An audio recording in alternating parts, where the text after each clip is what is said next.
pemirsa, bagaimana kabar Anda? Semoga selalu sehat dan semangat di situasi pandemi saat ini ya. Karena hari ini kembali hadir menyapa Anda, Ajang Sana, ngobrol asik seputar wisata Jogja, persembahan dari Dinas Pariwisata Daerah Istimewa Yogyakarta, bersama dengan saya Irin Anggun selama kurang lebih 1 jam ke depan. Dan seperti biasa di Ajang Sana, kami sudah menghadirkan 3 narasumber terbaik yang nanti akan berdiskusi mengenai tema yang tentunya tidak jauh dari pariwisata, yang tidak kalah seru dengan episode sebelumnya.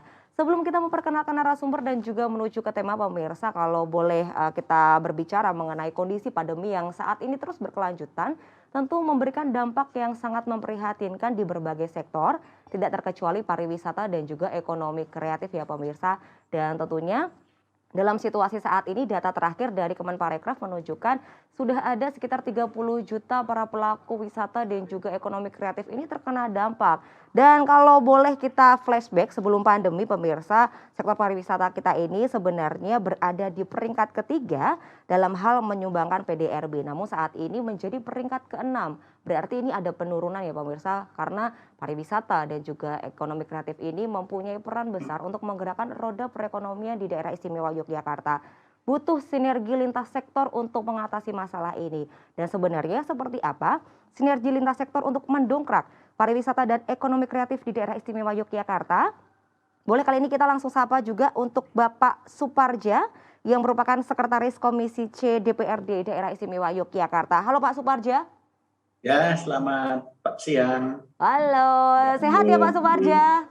Alhamdulillah sehat walafiat. Waduh, ini backgroundnya menarik sekali loh Pak. Kayaknya nih kokoh Iya. sekali nih di backgroundnya. Terima kasih loh Pak Suparja sudah hadir di sela-sela kesibukan. Lalu kali ini di tengah-tengah, wah ini juga tidak kalah cantik ya pemirsa, dan tentunya pemirsa sudah tidak asing lagi. Ini ada Ibu Anita Ferawati, beliau merupakan Sekretaris Dinas Pariwisata Daerah Istimewa Yogyakarta. Halo Bu Vera.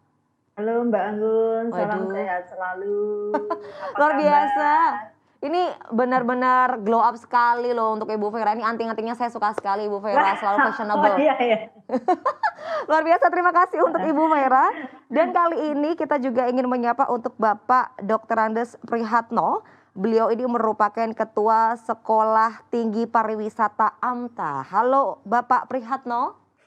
Salam sehat, salam kenal Ibu. Waduh, salam sehat dan salam kenal kembali Pak dengan Bapak Prihatno hari ini. Terima kasih banyak sekali lagi untuk para narasumber yang sudah hadir.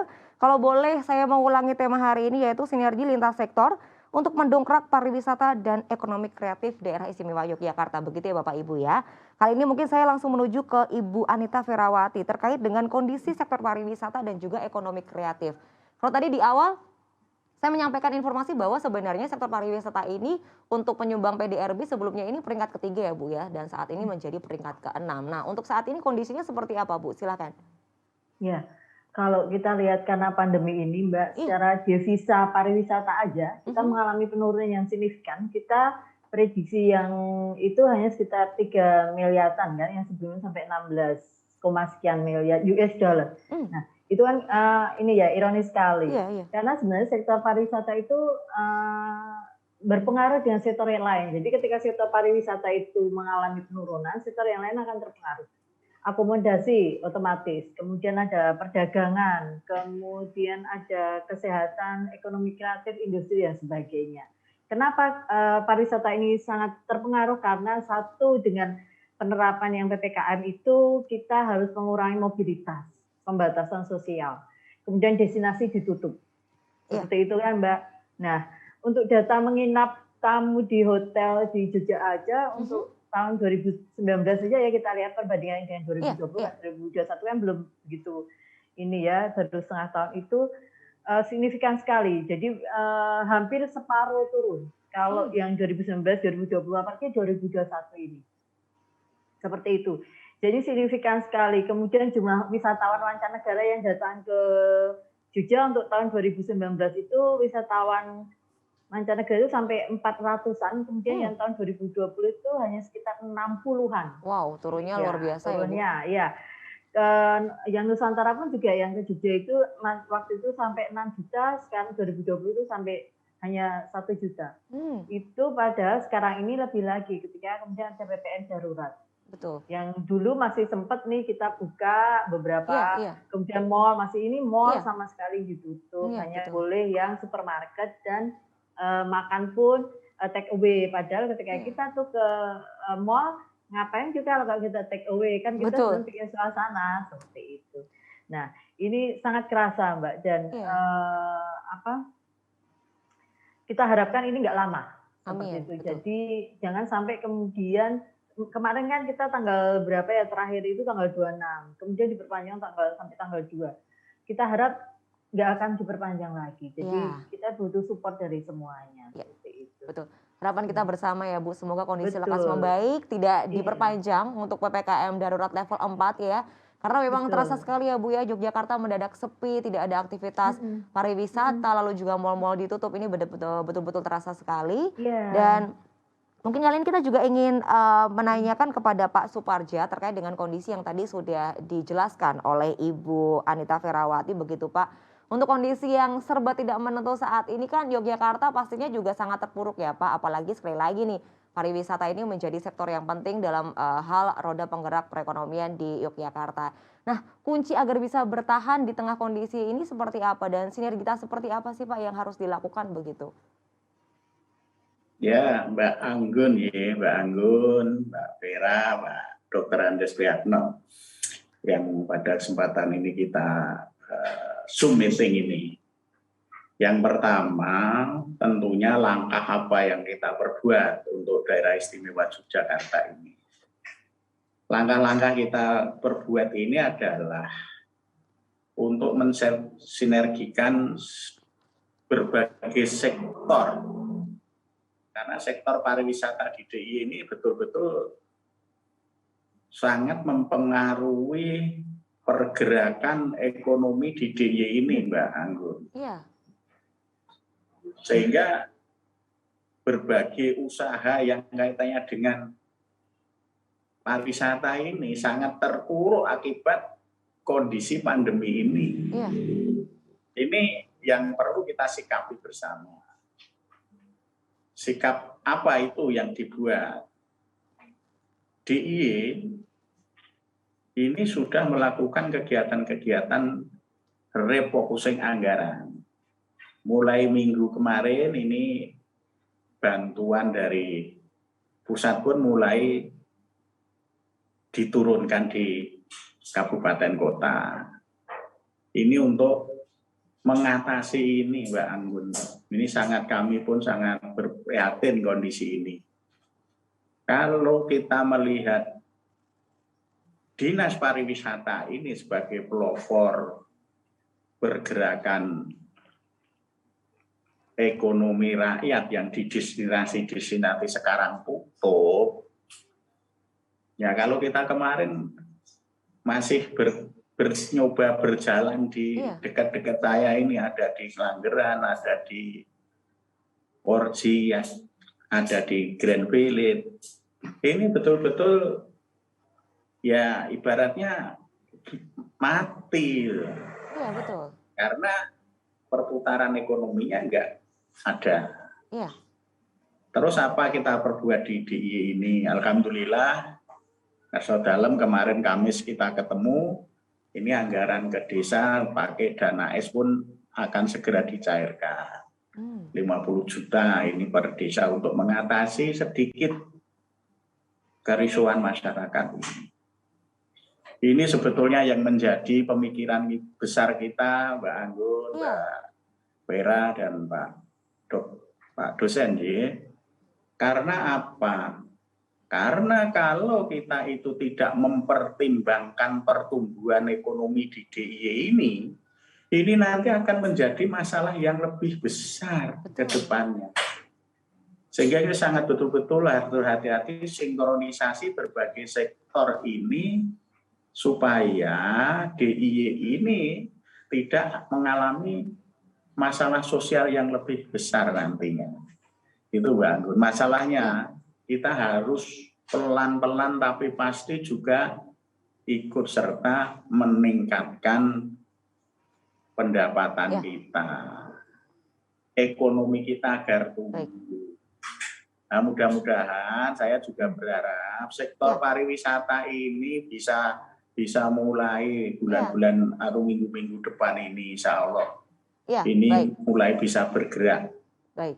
Karena kami pun di Perhimpunan Perhotelan Republik Indonesia itu sering komunikasi, organda dan sebagainya. Ini sudah mengeluhnya, ini sudah memprihatinkan. Betul. Begitu Mbak Anggun, sehingga sekali lagi kami selaku anggota Dewan Otomatis Wakilnya Rakyat hanya berharap pada pemerintah ini bisa memberikan sedikit kelonggaran yang ketat dalam rangka menangani ini juga. Ketat itu bagaimana mendisiplinkan masyarakat itu sendiri. Ini harapan kita bisa dilakukan. Kalau ini terus ditutup, nah negara ini, DIY ini juga akan salah, karena yang kita gunakan undang-undang kita adalah undang-undang bukan lockdown, bukan karantina, tapi perintah presiden adalah ini kondisi darurat. Itu Mbak Anggun, sehingga kami ikut mendorong, monggo Mbak Vera, ini pariwisata mudah-mudahan segera kita dilonggarkan sehingga kegiatan ekonomi kita itu bisa berjalan. Demikian Mbak Anggun. Sungguh lengkap sekali untuk Pak Suparjo. Ini harapan kita bersama ya, semoga tidak diperpanjang, tidak ada lockdown begitu ya, sehingga pariwisata ini minimal bisa bergeliat kembali, karena kemarin sempat mengalami perbaikan begitu ya Bapak Ibu ya, tapi dengan adanya pembatasan yang kembali diberlakukan, akhirnya mau tidak mau kita harus menyesuaikan. Terima kasih Pak Suparjo. Untuk Bapak Prihatno, tentunya di tengah kondisi ini semuanya terkena dampak, semuanya cenderung menurun. Nah mungkin kalau dari Bapak Prihatno sendiri, selain karena memang pandemi ini, apa yang membuat sektor kita ini semakin terpuruk begitu Pak? Apakah memang pembatasan-pembatasan yang sempat kita singgung tadi ini juga menjadi suatu hal yang menyebabkan ekonomi kita ikut terpuruk juga begitu Pak? Terima kasih Mbak Anggun. Selamat berjumpa lagi, mudah-mudahan apa yang saya ingin sampaikan ini bisa didengar oleh semua masyarakat. Jadi secara umum memang orang akan mengatakan bahwa semua aspek kehidupan karena pandemi ini chaos, terutama yang nampak kita di mata kita ini adalah ekonomi. Karena ekonomi itu di dalamnya termasuk pariwisata. Jadi pariwisata ini kan engine of growth perekonomian DIY. Karena pariwisata ini penopang hampir 50,37% perekonomian DIY. Jadi kalau pariwisata ini terpuruk, DIY terpuruk. Ya. Nah oleh karena itu ada beberapa hal data yang menunjukkan bahwa kalau pandemi ini berlarut-larut, bahkan data yang disampaikan oleh Bu Vera tadi, saya juga mencatat bahwa tahun 2020 itu hanya 4 juta turis yang datang ke Indonesia, turunnya 75%. Kemudian turis Nusantara turunnya 61%. Bisa kita bayangkan, ada 13 juta pekerja sektor pariwisata dan 32,5 juta pekerja secara tidak langsung terkait dengan sektor pariwisata ini PHK. Nah tentu kita tidak akan tutup mata, karena apa? Masih ada dampak lain yang tidak pernah kita sadari. Apa dampak yang tidak pernah kita sadari? Relasi kita sebagai manusia, ya, kita sebagai manusia ini kemungkinan besar dari dua dampak itu saja ini akan memunculkan dampak lain, seperti misalnya bagaimana kita bergaul, bagaimana kita bermasyarakat, bahkan perubahan bagaimana kita berbangsa dan bernegara. Wah, meluas. Jadi kalau ini berkepanjangan, risikonya cukup nasionalis. Jadi secara nasional akan terdampak. saya kira itu Mbak Anggun, tapi hanya beberapa hal yang barangkali mungkin kalau dikatakan apakah masih ada Pak peluang atau solusinya, tentu Iya, ada. iya. Yang 61% tadi terpuruk itu kita naikkan. Oke. Destinasi, apakah ada kita bisa memastikan destinasi itu yang secara konsisten mampu menerapkan beradaptasi dengan kebiasaan baru, dengan prokes ketat yang berstandar. Ya tentu ada ya dari dinas mungkin bisa membuat standarnya. Kalau destinasi mana yang boleh dibuka, dicek dulu setiap minggu. Itu kalau sesuai standar boleh buka. Kalau tidak sesuai standar ya nggak boleh buka. Baik, untuk Pak Prihatno berarti itu, ini adalah mengenai tentang standar keamanan begitu ya Pak ya di tengah kondisi pandemi. Nanti kita akan lanjutkan lagi Pak untuk berdiskusi mengenai standar yang tadi sempat disampaikan oleh Bapak Prihatno. Kita break sejenak, pemirsa jangan kemana-mana, usai jeda Anjang Sana akan segera kembali. Terima kasih pemirsa Anda masih bersama kami di Ajang Sana dan tentunya masih bersama dengan 3 narasumber terbaik. Kalau tadi sebelum break Pak Prihatno ini mengutarakan begitu untuk sekarang ini kan memang jaminan kesehatan dan juga keamanan ini menjadi yang utama begitu ya Pak ya di situasi pandemi ini. Nah ini terkait dengan standar tadi Pak, mungkin boleh disampaikan kembali begitu Pak Prihatno, silakan Pak. Baik, terima kasih Bu Anggun. Jadi gini, destinasi, kita pilih destinasi mana yang memenuhi standar prokes dengan ketat, ya tentu standarnya harus dibuat ya, dan itu harus diterapkan betul di setiap destinasi. Karena yang akan kita bangun sekarang ini adalah wisatawan yang kita miliki. Wisatawan Nusantara ini kan harus kita gerakkan. Kalau kita memikirkan PPKM, memikir yang lain-lain, itu tidak akan selesai. Sekarang ini kita harus memikirkan semua destinasi itu harus menerapkan prokes sesuai dengan standar. Kemudian kita dorong wisatawan Nusantara yang tadi turun itu untuk boleh bertrip ria. Karena seperti saya pun juga sebagai wisatawan haus untuk bepergian. Iya betul. Nah, tentu ini akan mendongkrak kalau perputaran wisata meskipun itu lokal, tapi dengan protokol kesehatan yang ketat, itu tetap akan menghidupkan perekonomian meskipun itu jumlahnya tidak sebesar kalau wisatawan-wisatawan yang lain itu pada datang. Oleh karena itu sekarang yang harus, sebetulnya sudah beberapa saat yang lalu pemerintah menggelontorkan dana untuk bagaimana menyiapkan SOP, standar protokol kesehatan, tetapi realisasi di lapangan ini mereka sama sekali tidak begitu peduli dengan itu. Itu yang kami sayangkan. Oleh karena itu kalau kita mendorong masyarakat untuk bepergian ke destinasi, ya destinasi itu harus ada tandanya kalau dia sesuai dengan standar. Saya kira gitu Bu, sehingga paling tidak dengan kekuatan kita sendiri, saya yakin pariwisata DIY ini bisa hidup kembali. Tidak usah menggunakan PPKM dan lain-lain, masih bisa. Asal kita benar-benar memegang teguh prokes sesuai dengan standar yang ada. Oke. Itu Bu Anggun. Baik, Pak Prihatno, berarti ini adalah stimulus ya yang harus diberikan untuk masyarakat lokal sajalah untuk bisa menggerakkan roda perekonomian di Yogyakarta begitu ya. Tapi juga Itu tidak betul. hanya jaminan ya, tapi mungkin ada program-program ataupun potongan-potongan menarik begitu ya Pak ya dengan paket-paket wisata yang tentunya masih dapat terjangkau karena memang terkendala dengan saat ini daya beli dari masyarakat kita juga ikut turun begitu ya Pak ya. Dan juga prokes yang memang harus diterapkan secara maksimal. Terima kasih ke Ibu Anita Ferawati. Kali ini arahan dari Bapak Menteri Sandiaga Uno untuk program-program yang tentunya digunakan sebagai percepatan kinerja pariwisata. Ini program-program seperti apa yang saat ini menjadi arahan Bapak Menteri begitu Bu? Kalau ini ke mute Mbak. Kalau dari arahan Mas Menteri ya, kalau kita bilang ada peningkatan kapasitas SDM. Sebenarnya pelatihan-pelatihan sudah kita berikan sih sebenarnya gitu. Walaupun kemudian harus ada yang kita sesuaikan dengan kondisi Mbak Anggun kan sekarang ini nggak boleh yang namanya kita offline, kita lakukan secara daring, seperti itu sudah kita lakukan. Kemudian sepakat dengan Pak Prihatno terkait dengan destinasi revitalisasi destinasi pariwisata mungkin ya.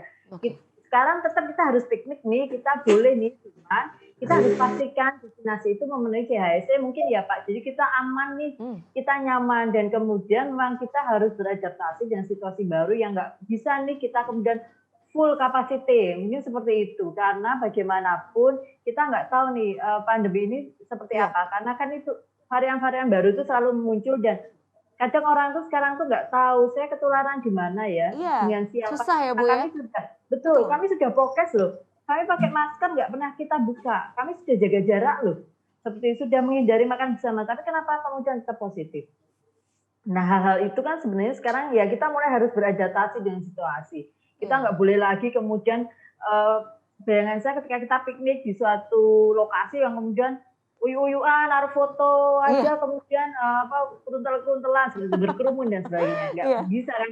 Nah, seperti itu memang kita sudah mulai harus selain CHSC tadi yang diterapkan, kemudian pembatasan tetap dari kapasitas. Dan itu memang nanti coba harus kita sosialisasikan ke teman-teman destinasi ya Pak Trihana terkait itu. Kenapa? Karena pasti mereka akan mengalami penurunan pendapatan pasti, ya kan Mbak Anggun? Iya, betul. Misal nih yang dulu seharinya bisa 10 juta, misal karena 50% kan otomatis dia hanya 5 juta. Nah itu kan tetap kita harus lakukan beberapa hal juga.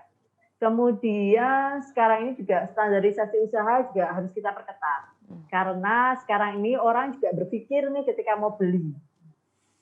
Benar-benar berpikir ketika mau beli atau ketika akan datang di suatu tempat di hotel pun seperti itu. Nanti hotelnya ini enggak sih prokesnya gimana sih seperti itu. Jadi standar-standar itu harus mungkin kami juga nanti dinas pariwisata akan lebih ketat melakukan pengawasan dan pembinaan terkait itu.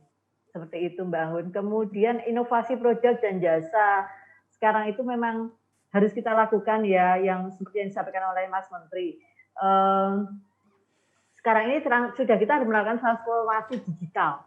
Karena kita sekarang nggak bisa lepas loh dari digital. Betul. Kita tuh sekarang kayak gini. Sekarang kan kemarin saya masih di hotel tuh, kita masih offline ya. Masih datang, Bu, masih ketemu ya. Iya, sekarang sudah harus seperti ini. Ini yang kemudian harus teman-teman semua, teman-teman pelaku industri dan ekonomi kreatif harus coba mulai bikin konten-konten nih yang menarik nih, biar orang tertarik. Karena sekarang itu HP itu nggak bisa lepas. Betul. Kita aja hampir setiap hari saya juga mengurangi aktivitas, saya beli apapun lewat online. Hampir lewat online, seperti itu. Jadi, dan ketika itu, saya sering buka IG, kita mau cari donat aja, saya cari tuh. Donat, seperti itu. Padahal itu sebenarnya bisa kita jumpai dimanapun ya Bu ya, tapi sekarang lebih memilih online ya. Iya, dengan online. Jadi mungkin ketika kontennya bagus, menarik, seperti itu tantangan juga bagi teman-teman. Ini sebenarnya mungkin nggak akan sekarang mungkin berpengaruh, tapi kemudian dengan pergeseran ini kalau menurut saya nggak, karena beberapa teman saya juga yang usaha jasa titipan, yang usaha kemudian online makanan itu mereka ini kayak banjir rezeki lah istilahnya seperti itu.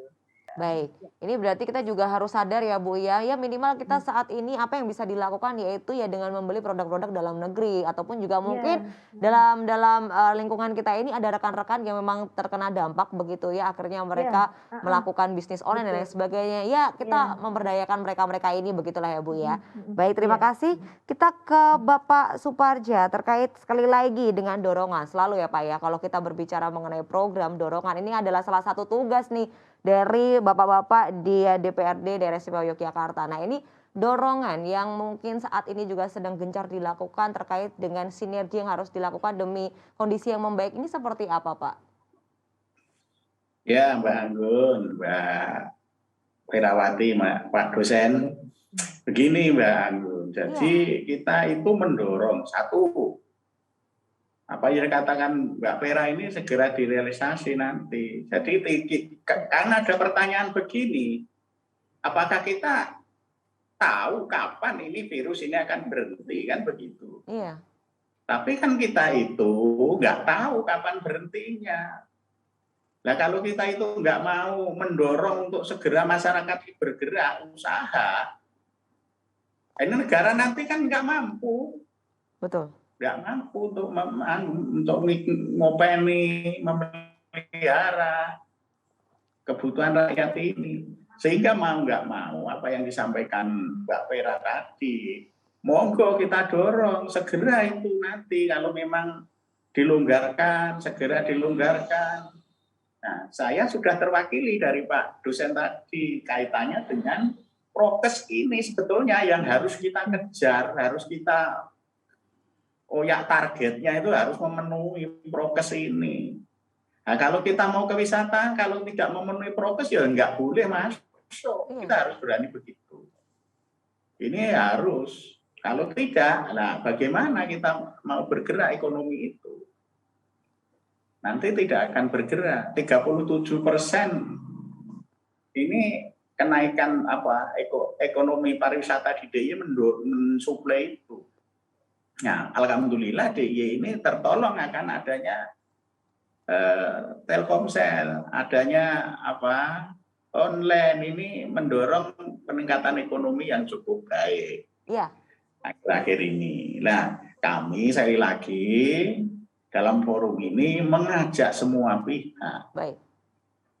Mengajak semua pihak. Jangan ragu untuk melangkah asalkan kita memenuhi protokol kesehatan itu.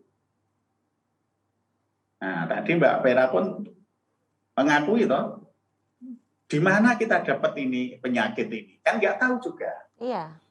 Yang penting kita sangat berhati-hati. Betul. Baik.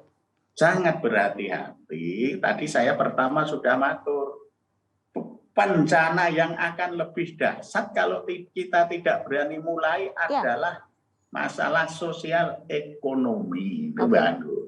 Ini harus dicermati betul. Karena kalau pertumbuhan ekonomi kita drop terus, nah, otomatis kita akan kelabaan ini, akan berat ini ekonomi kita. Baik. Ini kaitannya dengan ini mendorong dengan regulasi kami yang di Dewan ini, Mbak Anggun, undang-undang yang dipakai ini udah instruksi presiden.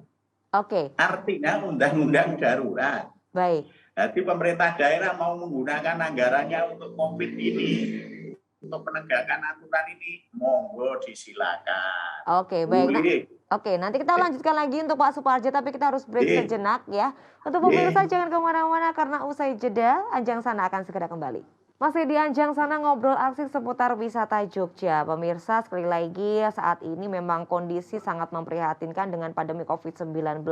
Kalau tadi pemirsa juga menyimak bahwa di awal saya juga sudah menyebutkan bahwa data terakhir dari Kemenparekraf ini kurang lebih terdapat 30 juta pelaku sektor pariwisata dan ekonomi kreatif yang terkena dampak dari pandemi ini. Butuh sinergi lintas sektor untuk dapat memperbaiki kondisi ini, dan kali ini kita berdiskusi langsung bersama dengan Pak Suparja, Bu Anita dan juga Bapak Prihatno. Kita mungkin langsung lanjutkan saja ke Pak Suparja terkait dengan pedoman penanganan kondisi saat ini. Tadi ada instruksi presiden dan lain sebagainya. Mungkin boleh langsung dilanjutkan untuk Bapak Suparja, silakan Pak.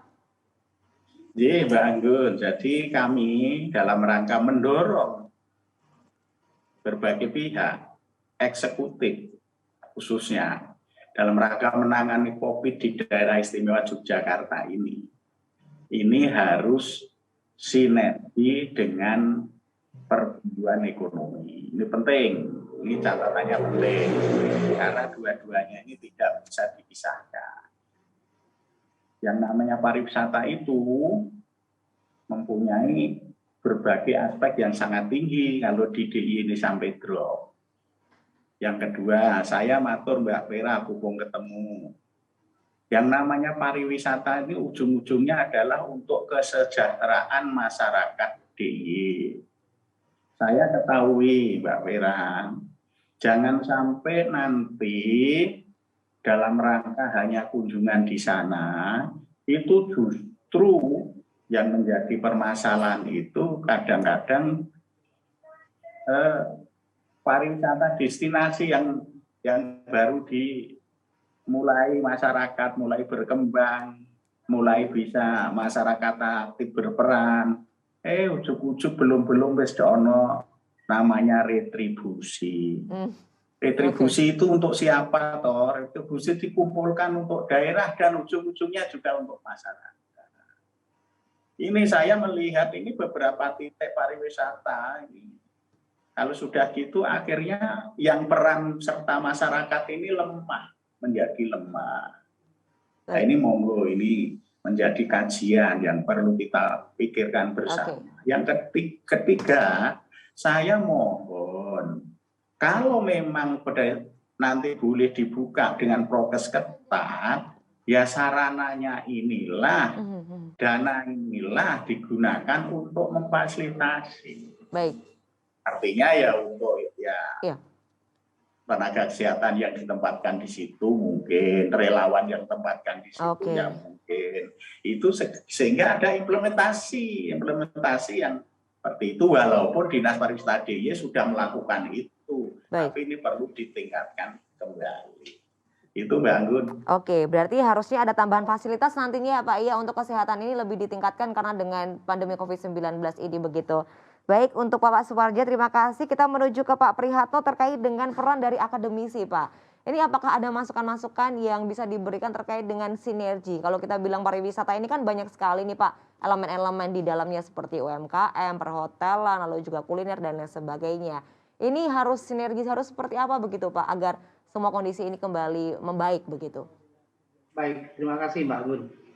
Jadi gini, kalau kita mulai dari jumlah perguruan tinggi yang ada di Jogja ya, saya hanya ingin Dinas Pariwisata itu mempercepat program One Dewi, One Campus. Ya. Jadi Jogja ini ada 110 perguruan tinggi. Jumlah program studinya ada 1068. Jumlah mahasiswa barunya ada 81.000. Jumlah terdaftarnya ada 377. Dan itu sebagian besar pendatang. Kalau kondisi tidak pandemi, mereka ini hampir 75% dari jumlah 377.000 ini stay di Jogja. Mereka ini aset kita. Mereka ini penggerak ekonomi kita. Bukan hanya itu, masih ada ekonomi lain yang digerakkan yaitu destinasi milenial bagi mereka. Jadi pariwisata hidup karena mahasiswa. Nah tentu peran perguruan tinggi sangat vital. Nah kalau programnya dari Dinas One Dewi, One Hotel sudah pernah jalan, sekarang ini segera digulirkan One Dewi, One Campus. 110 perguruan tinggi ini harus punya peran. Nah, satu yang sudah kami lakukan, kami kebetulan menggunakan konsep pentahelix pariwisata. Ya, ini kebetulan kami diberi kepercayaan tahun 2020 itu oleh Kemenparekraf untuk mendampingi desa wisata Garongan. Ya, kami masuk nominasi nasional. Kemudian tahun 2021 ini kami diberi kepercayaan lagi untuk melanjutkan pendampingan pengembangan sumber daya manusia di Garongan. Nah tentu kami ini sudah mencoba menggunakan konsep pentahelix. Kami sebagai akademisi, kami mengajak sektor hotel seperti Royal Ambaruk Mall, kemudian sektor keuangan, kami ajak BNI, kemudian dari komunitas masyarakat desa wisata Garongan ini, kemudian government-nya dari Kemenparekraf dan Dinas Pariwisata. Kemudian kami juga mengajak media kedaulatan rakyat untuk bisa memberikan pencerahan kepada masyarakat apa yang kami lakukan. Nah, oleh karena itu kalau perguruan tinggi yang 110 itu melakukan hal yang sama dengan yang saya lakukan, meskipun sebetulnya One Dewi, One Campus, kami masih butuh satu lagi tuh. Kami tidak One Dewi, kami 2 Dewi, 1 kampus. Kami pengen, nah oleh karena itu jumlah desa wisata itulah yang barangkali bisa kita hidupkan melalui peran perguruan tinggi. Seperti yang pernah kami dapatkan. Ya, jadi tahun 2021 ini kami diberikan kesempatan lagi oleh Kemenparekraf. Nah, oleh karena itu di kesempatan ini kami memang ingin mengajak semua perguruan tinggi yang ada di Yogyakarta, jumlahnya 110, ini tentu kalau mereka berperan luar biasa. Kami memang sedang berjuang bagaimana mahasiswa yang sekarang ini kuliah daring ini untuk bisa kembali normal kuliah seperti sedia kala sebelum pandemi. Nah tentu kami akan menyiapkan protokol kesehatan yang ketat, SOP, SOP semuanya. Nah kalau masing-masing perguruan tinggi bisa melakukan itu, Jogja hidup kembali, pariwisata melenggang kembali. Saya kira itu Mbak Anggun. Baik, menarik ya Pak ya, kalau untuk saat ini memang sekali lagi ada sekitar 110 perguruan tinggi ataupun universitas yang ada di Yogyakarta. Dan saat ini juga masih diperjuangkan ya Pak ya, agar rekan-rekan mahasiswa ini bisa kembali dan juga bersekolah ataupun berkuliah tidak dengan daring lagi, karena mereka ini juga aset begitu ya Pak ya untuk dapat mendongkrak pariwisata di Yogyakarta. Terima kasih Bu Anita. Kali ini terkait dengan sinergi lintas sektor. Nah, ini sudah ada komunikasi seperti apa yang dibentuk dan sinergitas seperti apa yang saat ini juga sedang berjalan begitu Bu?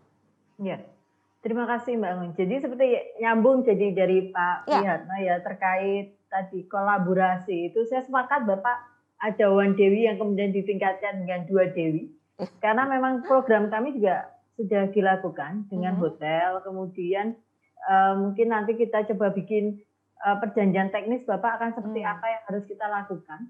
Saya sepakat karena memang perlu Mbak Anggun model pendampingan terhadap teman-teman semua, termasuk destinasi, kemudian nggak cuma desa wisata itu perlu dengan perguruan tinggi, kemudian dengan BUMN atau dengan hotel atau apapun yang program-program CSR-nya ngaten gitu Bapak. Ya, nanti akan segera kita tindak lanjuti Bapak mungkin terkait itu.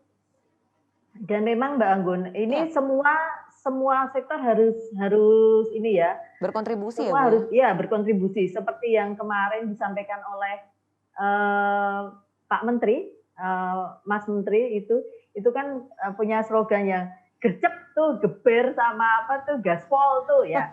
Semua ya itu kayaknya semua itu. Jadi memang semua sektor ini harus kerjasama. Karena nggak bisa sekarang kita kayak dulu lagi. Kayak seperti tadi untuk industri itu perlu teman-teman dari digital, kemudian yang dia bantuin. Kemudian dari destinasi itu juga perlu bantuan sekarang itu. Wisatawan aja sekarang bisa bantu nih terkait pemasarannya gitu Pak. Seperti itu. Karena kita sudah bisa nih, ketika kita kemudian upload, itu orang pasti akan lihat tertarik seperti yang saya sampaikan tadi Mbak Anggun. Jadi memang Bapak semua harus terlibat. Kemudian tadi yang untuk destinasi kami juga akan berusaha ketika nanti pembukaan itu kami akan fasilitasi, termasuk kemudian mereka harus prokes, mereka seperti yang saya sampaikan tadi harus ada CHSE.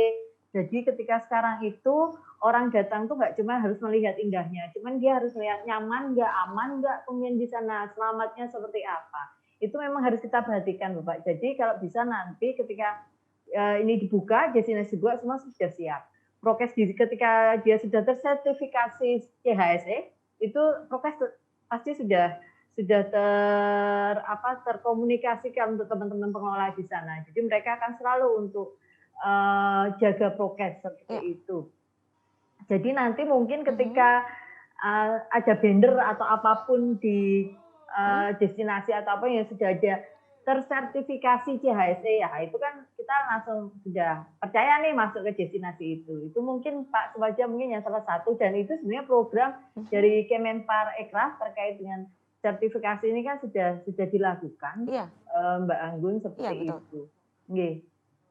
Baik, terima kasih banyak untuk Ibu Anita Ferawati. Dan sebelum saya ke Pak Supardja terkait dengan sebenarnya capaian sinergi seperti apa yang saat ini harus direalisasikan, tapi kita break sejenak. Pemirsa jangan kemana-mana, sesaat lagi Anjang Sana akan segera kembali. Anjang Sana ngobrol asik seputar wisata Jogja. Kali ini kita masih berbincang bersama dengan 3 narasumber yang sudah tergabung melalui virtual. Sebelum break saya ingin ke Pak Supardja tadi begitu ya, tentang capaian sinergi lintas sektor yang saat ini harus direalisasikan. Ini seperti apa capaiannya kalau menurut Bapak Supardja ini? Silakan Pak. Ya, memang pariwisata DIY ini mempunyai peran tinggi, tapi akibat COVID ini adalah kita masih bisa jalan, alhamdulillah, masih bisa jalan. Tapi efek dari ini pun juga mempengaruhi sangat signifikan untuk ekonomi DIY ini. Sehingga kalau pertanyaannya sinergi apa yang harus kita lakukan? Satu, sebetulnya modal DIY ini tidak dilakukan lagi. Tadi Pak dosen pun ngendiko seperti itu. Untuk wisata lokal kita turun 61%. Untuk wisata asingnya kita turun 75%. Ini hal yang luar biasa. Efek efeknya kepada perkembangan pertumbuhan ekonomi itu. Nah, untuk itu sekali lagi karena di DIY ini adalah di dunia usaha pariwisata ini melibatkan berbagai unsur, masyarakat itu sendiri, destinasi sendiri, pramu wisata sendiri, hotel sendiri, restoran sendiri, dan organda sendiri. Ini banyak sekali yang berperan di situ. Sehingga harapan kita hanya bisa berharap bersama. Sekali lagi ini segera untuk bisa dibuka kembali, dilonggarkan, dan untuk kegiatan prokesnya perlu didisiplinkan yang tinggi. Ini harapan kami. Yang selanjutnya kaitannya dengan pemulihan ekonomi lewat kegiatan akibat pandemi ini tidak hanya pariwisata saja. DIY ini, sekali lagi, DIY ini tidak mempunyai hasil tambang apapun. Sehingga betul-betul saya mohon, alhamdulillah Pak dosen tadi sudah membuka pintu untuk bisa menggunakan akal pikiran kita dalam rangka meningkatkan ekonomi di DIY ini. Kalau kita mau nambang apa? Kalau kita mau gempur gunung, gunungnya apa? Banyak kapur. Tapi potensi yang ada tadi harusnya ini mari bersama tadi Bu Ferawati juga sudah akan segera kita tindak lanjuti. Saya senang mendengar itu. Karena 110 universitas ini adalah pemasaran yang luar biasa di dalam negeri maupun luar negeri. Ini harapan kita, Mbak. Jadinya kami sekali lagi hanya mendorong. Kami di Dewan, kalau memang Dinas Pariwisata, dulu saya kebetulan juga sekretaris Komisi B mitra kami. Saya sangat mendorong itu. Karena sekali lagi, yang menjadi catatan, DIY ini alamnya tidak kaya-kaya banget, bahkan tidak punya produk apa-apa alam ini. Sehingga kita harus memakai akal pikiran kita dalam rangka meningkatkan ekonomi kreatif kita, UMKM harus tumbuh. Harus kegiatan yang lain harus berkembang. Insya Allah tahun depan ini blank spot DIY ini akan teratasi. Karena 45 titik yang ini insya Allah bisa terdorong. Kemarin jadinya Pak Menteri pun juga itu DIY. Itu Mbak Anggun, sehingga nanti harapan kita blank spot yang ada di DIY ini akan teratasi dengan 45 titik yang akan segera diselesaikan oleh kementerian itu juga. Ini kami selalu mendorong itu untuk bisa dikelola, dimanfaatkan untuk DIY. Gitu Mbak Anggun. Jadi maksimalkan potensi yang ada ya Pak untuk saat ini ya, dan kuncinya adalah terus semangat di tengah kondisi pandemi saat ini.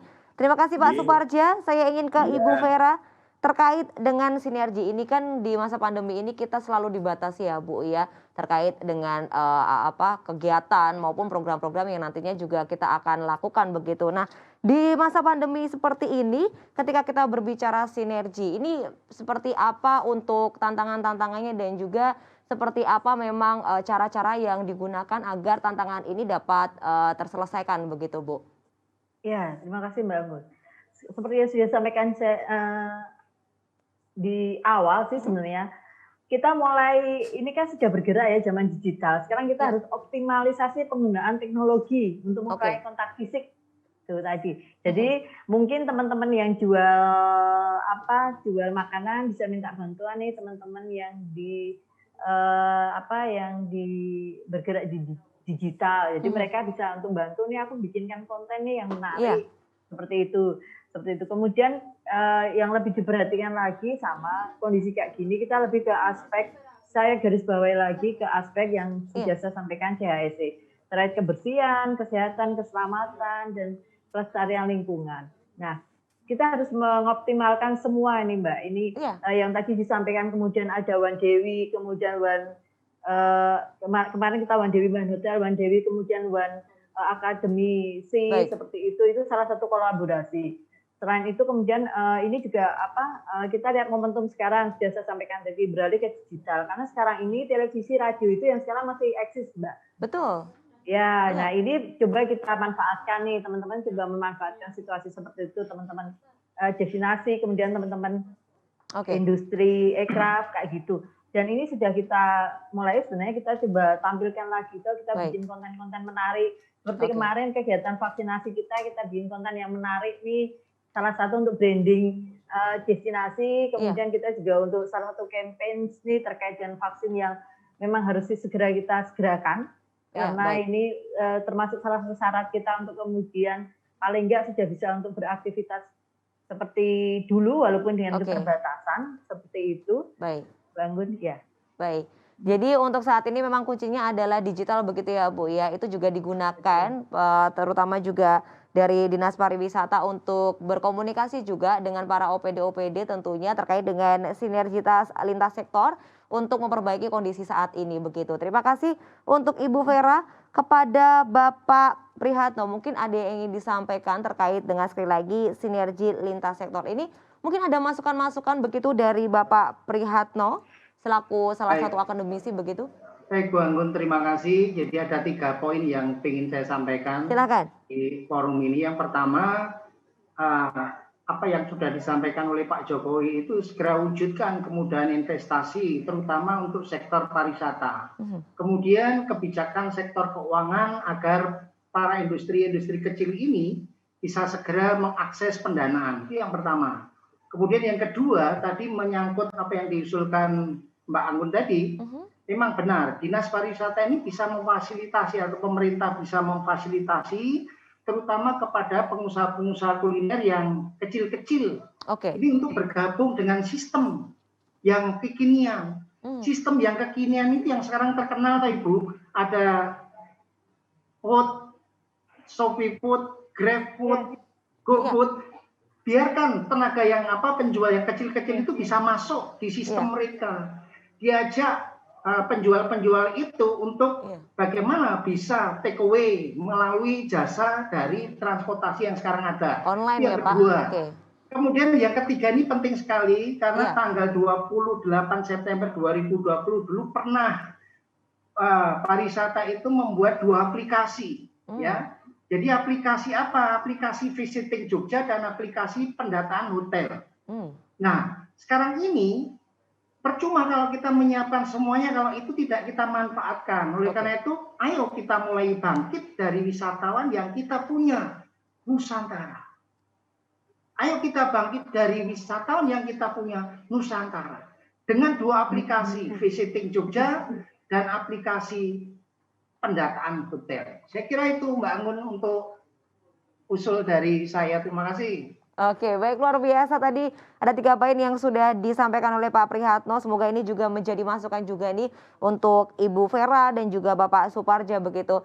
Kalau saat ini mungkin masih ada waktu sedikit, saya ingin menanyakan ataupun silakan untuk closing statement-nya mungkin boleh singkat saja Pak Suparja, silakan. Ya, alhamdulillah mudah-mudahan DIY ini segera bangkit dari keterpurukan akibat ekonomi yang turun akibat COVID ini. Pokoknya warga Jogja sehat selalu, jaga kondisi semuanya untuk Jogja yang maju. Terima kasih. Amin. Stay safety dan juga stay happy begitu ya Pak ya. Terima kasih. Kalau untuk Ibu Vera mungkin boleh diberikan closing statement singkat saja, silakan Bu. Ya, terima kasih Mbak Anggun. Buat teman-teman semuanya ini nggak cuma pelaku pariwisata dan ekonomi kreatif. Ayo segera kita lakukan yang seperti disarankan oleh Pak Menteri, kita harus gercep nih, gerak cepat. Gaspol. Geber kemudian gerak bersama, kolaborasi itu penting banget, kemudian gaspol. Garap semua potensi agar pariwisata dan ekonomi kreatif ini bangkit kembali. Jangan lupa untuk selalu berinovasi, kemudian kita harus beradaptasi, harus ini. Karena kita harus memang di pasar kita nggak bisa lagi kemudian seperti dulu lagi, mungkin akan seperti itu. Kemudian kolaborasi penting sekali, sinergi dengan semuanya. Kita sekarang harus menggandeng ini banyak pihak, kemudian harus melibatkan banyak seperti tadi yang disampaikan Pak Prihatno terkait dengan pembiayaan dan sebagainya. Itu saya sepakat Bapak.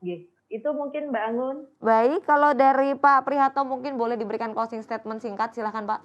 Baik, saya hanya mengajak kita bisa bangkit mulai dengan wisatawan yang kita punya, yaitu wisatawan Nusantara. Dengan protokol kesehatan yang ketat, mari kita mulai dari wisatawan yang kita punya, Nusantara. Itu saja Ibu. Oke, baik, luar biasa. Terima kasih banyak untuk Pak Suparja, Bu Anita Ferawati, dan juga Bapak Prihatno yang sudah memberikan wawasan yang begitu luar biasa di episode Anjang Sana hari ini. Semoga bermanfaat untuk pemirsa yang menyaksikan. Salam sehat, salam semangat untuk Bapak Ibu semuanya. Terima kasih kami juga haturkan untuk pemirsa setia Anjang Sana, dan terima kasih untuk Dinas Pariwisata Daerah Istimewa Yogyakarta. Terus terapkan protokol kesehatan 5M dalam setiap aktivitas Anda. Akhir kata, saya Irin Angkun pamit undur diri. Sampai jumpa di lain kesempatan.